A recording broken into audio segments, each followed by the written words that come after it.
Hello, fellow peasants. Tonight I'm going to be reviewing 1979's The Amityville Horror.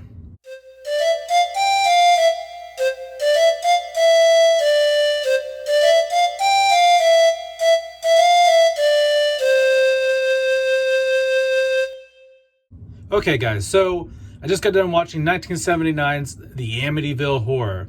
It's based on a true story. This guy named Ronnie DeFeo blew a bunch of people away in his house up in Amityville, Long Island, up in New York. And he said the demons made him do it, or voices in his head, demonic voices. And then a family moved in, the Lutzes moved in. Like a year later, George and Kathy Lutz. George owned like a construction company or something like that, engineering company of some sort. And so they got a sweet deal on the house. And they're like, why not? Let's buy it. Of course, they got the sweet deal because the house had a mass murder in it. And they don't think much of it. They're like, whatever. Houses, George is like, it doesn't bother me. The houses don't have memories and whatever. Because Kathy's like, I don't know about this because like people got murdered here and shit. And then slowly as the film moves on, more and more stuff happens. First it starts out with like the priest shows up and the flies are all over him and he feels sick because he shows up while the family's out on a boat ride to bless the house and stuff like that. But he gets so sick, like the demon's presence makes him so sick that he needs to leave the house. And he keeps trying to make attempts to get back to the house, but the car ends up getting, the demons start messing with the car and stuff like that. What do I like about the film? I love the cinematography. It's shot very well. I don't have the 4K of this, but just the standard Blu-ray still looks fantastic on this, so I can't even imagine how good the 4K looks. But the cinematography in this is excellent. Crisp, clear image, the angles, the lighting, everything is spot on in this film. I like the acting.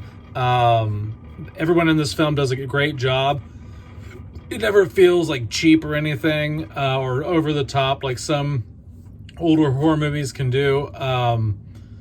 This is like grade A, top-notch 70s horror right here, guys. The Amityville Horror is about as good as you get. It's definitely in my top 5 horror films of all time. And I really enjoy the story. I love the fact that it's based on a true story of demonic possession and demonic whatever. It's very interesting. Anytime something's based on a true story, it gives it like a little bit more, you're just more interested in that shit. And I love the atmosphere in the film, the fall atmosphere, the fall New England atmosphere, the leaves blowing, the leaves changing, the cold, you just feel that it's cold. Homeboy's wearing like a flannel and chopping wood, and he's starting fires in the house, like, in the fireplace. And the whole film is just wrapped in this like cold fall verging on winter atmosphere. And all the while that's happening, you've got this crazy demonic entity and all these demonic things going on in this house. Like the walls are bleeding, they're seeing eyes outside of windows are slamming on people's fingers, the people are getting trapped in closets, babysitters are getting trapped in closets. They're having visions at night of the murders that happened in the house before they moved in. Their daughter has a little friend named Jody. Jody's one of the little girls who got murdered in the house, and so she kind of has like a make-believe friend with her, but she's not really make-believe because, like, Jody's like a demon-like thing, or it's like a demon in the house pretending to be Jody. All in all, guys, the Amityville Horror is excellent. It's great. It's one of my top 5 favorite horror films of all time. I watch it every year, every time the fall starts kicking in, football, school, the leaves start changing a bit. I always pop this baby in. And if you haven't seen it, check it out. Eventually, the family gets out of the house. They're like, fuck this, we're out of here. We're done with this shit. We're not gonna deal with this anymore.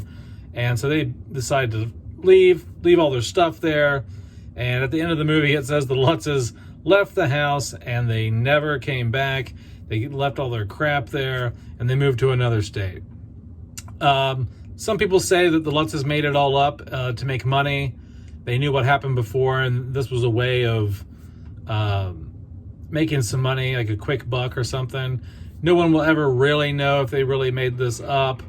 Even the Lutzes will say stuff in the film is over-exaggerated and made very Hollywood compared to what they actually said happened, of course. But no one will ever know, really. Did they make it up? Did they not? Who knows? Did Ronnie DeFeo make it up? Did he not? Who knows? Does the house have demons in it? Who knows? But it's fun. It's fun to watch and think about. And yeah, I like it. Good 70s kick-ass atmosphere, kick-ass horror. Check it out if you haven't checked it out. And if you have checked it out, check it out again, because this is the time of year to watch 1979's The Amityville Horror. Peace out, peasants. Bye-bye.